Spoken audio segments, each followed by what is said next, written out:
Pagi ini BKPSDM menunjukkan suatu langkah inovatif yang berupa membuka podcast Kompak Center yang singkatannya adalah Komunikasi Kepegawaian Kabupaten Temanggung.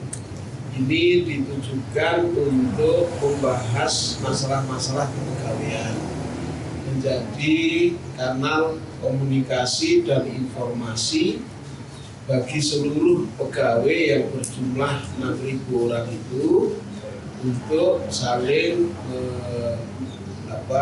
mengupas masalah-masalah yang mungkin muncul.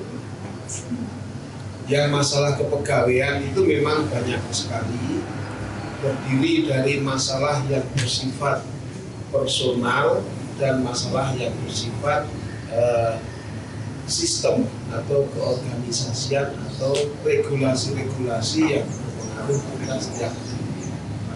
Kalau masalah-masalah personal ya mungkin tidak bisa dibicarakan di sini. Seseorang ingin pindah keluar, ingin pindah masuk, konsultasi ke mana BKPSDM, bagaimana mengurus penyesuaian ijazah, bagaimana mengurus mau cerai gitu, jangan ada podcast soal bagaimana trik and tips untuk mengurus itu. Jangan, tetapi sosialisasi bahwa kalau Anda ingin melakukan itu maka harus memberitahukan kepada atasan, itu wajib. Karena banyak kasus pegawai yang digugat cerai, tidak menyampaikan ke BKD, dan akhirnya ketika akta cerainya keluar sebulan kemudian baru melaporkan, maka langsung terkena hukuman. Hukumannya biasanya penurunan pangkat atau penurunan gaji selama 1 tahun, penundaan kenaikan gaji selama 1 tahun. Ya memang kasihan bagi pegawai. Banyak sekali kasus yang seperti ini. Saya sendiri dalam setiap tahun pasti ada 1-2 orang pegawai sampai ke meja saya kasus-kasus seperti ini. Ya mungkin karena kurang sosialisasinya, atau mungkin ketika dia digugat cerai itu mungkin masih berharap-harap moga-moga ini nggak dipenuhi gugatannya, jadi nggak lapor dulu, atau karena kurang informasi. Banyak juga masalah-masalah lain pegawai, terutama akhir-akhir ini terkait dengan penyesuaian berbagai aturan-aturan perundang-undangan di bidang kepegawaian dan juga di bidang organisasi dan tata laksana organisasi. Misalnya sekarang yang para pegawai struktural eselon 4 harus penyetaraan menjadi fungsional, dan juga nanti kalau sudah sampai ke eselon 3 soal perubahan SOTK Kabupaten Temanggung harus dilantik ulang karena nomenklaturnya semuanya jadi berubah dan lain sebagainya. Memang banyak sekali materi-materi kepegawaian itu yang harus dikomunikasikan dan disampaikan secara gamblang kepada seluruh pegawai. Di samping itu, Kompak ini juga penting untuk peningkatan kapasitas para pegawai di Kabupaten Temanggung. Mungkin akan bagus juga kalau di sini ada konten-konten yang berisi memberi motivasi pada pegawai untuk maju. Karena pembinaan terhadap pegawai yang 6.000 lebih itu semuanya organisernya ada di BKPSDM. Ini penting untuk dipikirkan langkah-langkah bagaimana membangun spirit agar semua pegawai di Kabupaten Temanggung itu punya semangat kerja, daya juang yang kuat itu. Bagaimana para pegawai ini untuk bisa di masing-masing satuan kerja untuk bisa menjadi sebuah teamwork grup yang kuat, yang dinamis, yang sinergis ini juga tidak mudah. Bagaimana membuat para pegawai yang 6.000 orang itu memiliki kemampuan yang merata, agar misalnya ada standar kemampuan para pegawai. Jangan sampai di satu ruangan itu yang satu pinter banget komputer, yang satu sama sekali tidak bisa. Peningkatan kapasitas seperti ini juga penting dan ini harus dilakukan. Kalau kita tidak bisa mengirim para pegawai mengikuti pelatihan-pelatihan, kalau dulu namanya penataran atau upgrading gitu ya, kalau tidak punya uang untuk mengirim penataran dan upgrading, maka mungkin karena sekarang teknologi komunikasi sudah sedemikian maju, ini bisa digunakan sebagai sarana komunikasi untuk mendidik para pegawai di seluruh Kabupaten Temanggung. Nah, ini penting sekali. Saya menyambut baik dan saya memuji BKPSDM membuat Kompak Center ini, semoga nanti berjalan sesuai dengan yang diharapkan dan betul-betul memberikan manfaat yang sebaik-baiknya. Akan tetapi Bu Umi dan seluruh BKPSDM, selain Kompak Center ini ada agenda yang harus diselesaikan oleh BKPSDM yang saya titipkan sejak setengah tahun yang lalu kepada Bu Umi. Soal Simpek itu mau dirapikan ya, karena Simpek ini berkali-kali Simpek ini datanya tidak update, bahkan SK fungsional nggak diupload, tanggalnya nggak diubah. Saya nanya ke Bu Umi, si seseorang ini dia fungsionalnya sejak kapan toh? SK fungsional ditanda dari gubernur tanggal berapa toh? Oh baru 1 tahun Pak. Baru 1 tahun berarti belum memenuhi syarat untuk mengikuti lelang jabatan. Ketika saya tanya ke orangnya, apa betul belum 1 tahun? Oh saya sudah 2 tahun. Nah ini kan nanti merugikan pegawai. Bahkan ini merugikan kenaikan pangkat pegawai. Kalau sampai Simpeknya tidak update, pegawai sudah golongan tertentu selama berapa tahun, kalau tidak ada catatannya, itu nanti pegawai semua yang rugi. Jadi Simpek ini penting sekali, makanya kenapa Pak Tris ahli teknologi informasi itu. Ini antara lain tugasnya Pak Tris untuk merapikan database pegawai se-Kabupaten Temanggung, dan database-nya itu database yang hidup, bukan data mati, tapi data hidup. Hidup itu maksudnya ya berubah terus, real time, datanya berubah terus, data hidup, sehingga suatu saat kita buka data untuk kepentingan-kepentingan tertentu itu semua datanya aktual, bisa dipertanggungjawabkan secara hukum itu dan tidak merugikan siapapun. Nah ini harapannya, gunanya dari Simpek itu ya satu untuk kepentingan pegawai itu sendiri agar datanya terus update, dan kedua juga untuk kepentingan pemerintah Kabupaten Temanggung secara keseluruhan dalam membuat proyeksi-proyeksi pada para pegawainya, peta-peta rotasinya dan lain sebagainya, karena basisnya ada di situ. Nah ini mohon diselesaikan. Selain Kompak ini ya, selain Kompak Center, hal-hal yang terkait teknologi informasi, maka Simpek ini penting sekali. Bahwa Simpek itu akan bisa diakses lewat handphone atau tidak, menurut saya nomor 2. Nomor 1, data di server itu harus up to date, aktual. Jangan sampai data itu ketinggalan. Nah, syukur-syukur kalau bisa untuk data pendukung Simpek itu semuanya sudah serba di-scan. Ada scan-scannya, SK-SK-nya, sertifikat-sertifikatnya pegawai. Apalagi kalau pegawai itu fungsional ya, mungkin lebih rumit lagi administrasinya ya. Nah, kalau semuanya masuk dalam sistem informatika ini, sekali lagi tidak harus dapat diakses di handphone, tetapi yang penting adalah aktualnya dan real time-nya dan akurasinya. Akuratnya itu yang paling penting.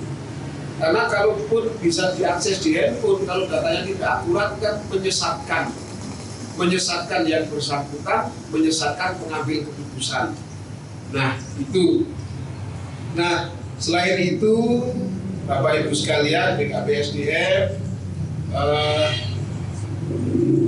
saya mengucapkan terima kasih Bapak Ibu sekalian selama tahun 2021 kita semua sudah menjalankan tugas dengan sebaik-baiknya. Saya merasakan BKPSDM ini semakin kesini semakin baik, semakin rapi pekerjaannya, dan selama tahun 2021 kita melakukan kemarin BKPSDM diklat ya, pegawai eselon 4. Talent scouting ya, pegawai eselon 4 untuk melihat di antara para pegawai eselon 4 ini siapa-siapa punya potensi apa, siapa-siapa punya potensi leadership dan lain sebagainya. Nah monggo itu di follow up dalam peta jabatan dan peta mutasi rotasi agar kader-kader birokrasi ini ke depan bisa berkembang menjadi pemimpin-pemimpin masa depan. Nah, tahun 2021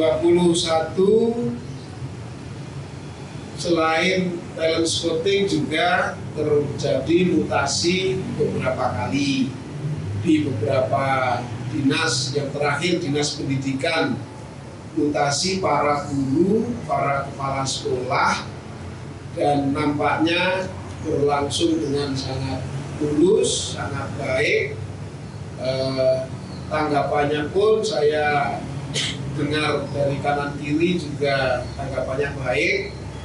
Ya biasa setiap ada mutasi itu pasti ada yang komplain. Ya ada kepala desa yang komplain, Pak kenapa kepala sekolah di sini kok dipindah? Padahal ini bagus. Kenapa dipindah kok digantinya perempuan ya? Itu misalnya gitu ya. Ya memang sekali lagi dalam mutasi itu tidak bisa memuaskan semua orang. Siapapun hostnya, ini hostnya kepala dinas pendidikan pun juga nggak bisa memuaskan semua orang, semua guru, semua kepala sekolah, orang tua siswa, kepala desa, ya tidak bisa memuaskan semua orang. Nah demikian pula mutasi di lingkungan Pemda 2021 juga sudah dilakukan 2 kali kalau tidak salah di eselon 3, 4 ya, dan eselon 2 1 kali. Lelang jabatan, rotasi, mutasi, alhamdulillah berjalan lancar, tidak ada masalah. Nah sekarang sedang melaksanakan rotasi untuk eselon 2. Ya moga-moga juga tidak ada masalah. Satu-satunya masalah di 2021 hanya adanya isu tentang maklar jabatan, isu tentang jual beli jabatan. Tetapi silahkan dengan cari sendiri, semua pejabat yang dilantik itu ada nggak yang jual beli, ada nggak maklarnya. Jangan tanya saya, tanya sendiri. 1.000-2.000 orang yang dilantik selama tahun-tahun saya menjadi bupati.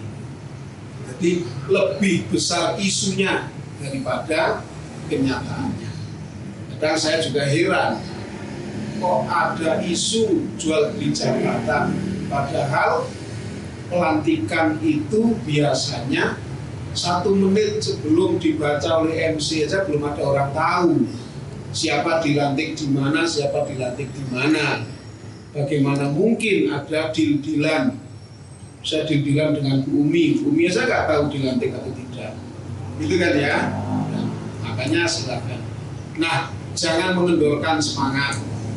Memang perubahan itu butuh pengorbanan. Kenapa saya kok sikap saya dalam mutasi kok saya tertutup, diam-diam?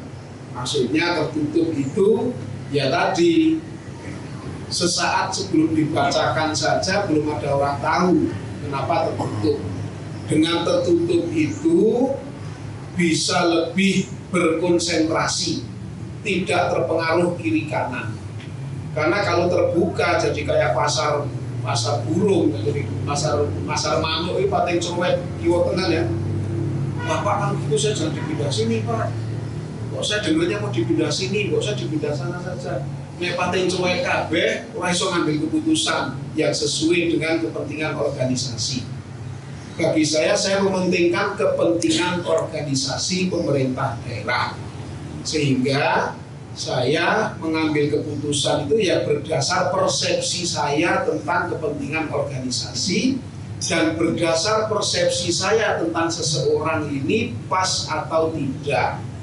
Nah, dalam hal ini maka konsep kadang yang dibuat oleh Pak Perjakat sampai Bupati sudah dikonsultasikan ke Pak Wakil Bupati, sudah dikonsultasikan dengan kepala OPD-nya, sampai saya kadang berubah, sehingga ada yang mengatakan wong sudah dikonsep Pak Perjakat kok sampai Bupati berubah semua, nah dan lain-lain. Ya karena konsep Pak Perjakat ada yang saya nggak cocok dengan konsepnya. Beda persepsi tadi, mungkin ada beda persepsi tentang kebutuhan sebuah organisasi atau beda persepsi tentang seseorang, sehingga konsep yang sudah dibuat Pak Perjakat harus dirubah. Lah dari misalnya dari 200 mutasi kok konsepnya yang nggak cocok 10 atau 20, itu pasti nek jenenge mutasi itu nyeret buntutnya. Merubah 10 aja nyeretnya udah jadi 100, berubah 20 nyeretnya udah 200, jadi seolah-olah berubah semua. Tetapi kan Bupati punya hak kan merubah, Bupati yang tanda tangan. Kalau Bupati nggak boleh berubah ya tanda tangani, Pak Perjakat monggo nek payu. Nah itu. Nah sekarang tinggal keputusan Bupati yang akhirnya dengan perenungan 7 hari 7 malam itu, gitu kan ya. Lihat saja ada nggak yang menyalahi hukum. Itu ya ada yang bilang ini kok nggak sesuai dengan DUK. Lah DUK itu kadang senioritas itu iya penting, tetapi kadang DUK saja belum tentu bisa menjamin sebuah organisasi hidup. Kalau harus sesuai DUK, berarti nggak perlu SK Bupati. Si paling senior dari kepala dinas wae. Si nomor loro seniornya sekretaris dinas, nomor 3 kabit. Kalau harus semuanya sesuai DUK. DUK itu hanya norma, salah satu norma yang dipakai. Tetapi di luar DUK itu ada yang namanya tadi kebutuhan organisasi dan persepsi seseorang ini mampu merantasi gawean atau tidak, gitu kan ya. Dan juga selain DUK ada syarat-syarat normatif regulatif yang harus dipenuhi.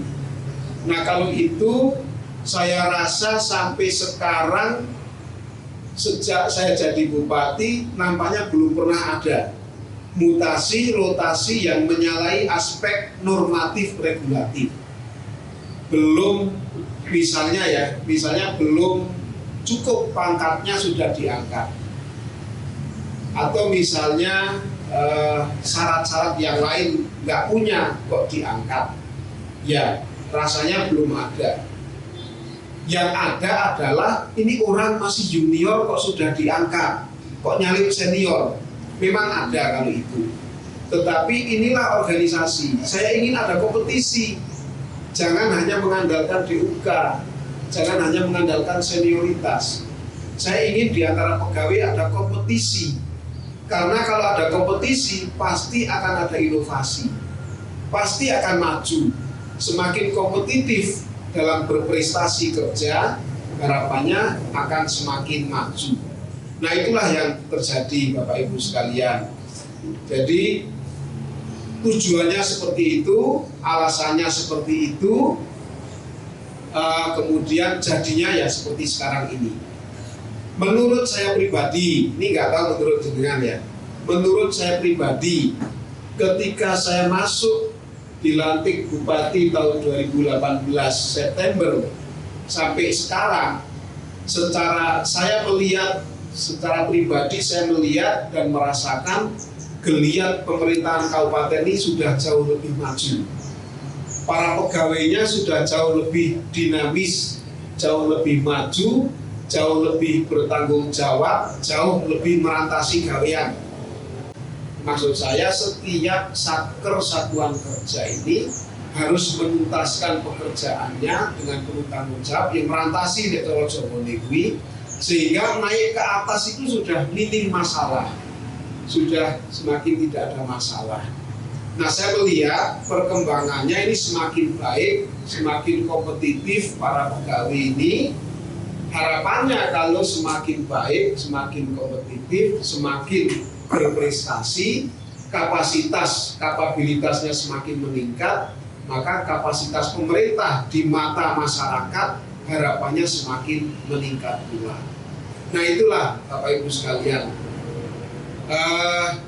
saya harap kita bisa memahami bersama-sama dan juga kita dapat membuat tujuan bersama-sama.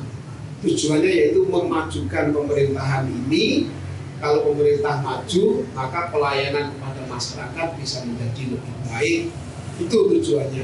Oke? Matur nuwun sekali. Akhirul kalam, wabillahi taufiq wal hidayah. Wassalamualaikum warahmatullahi wabarakatuh.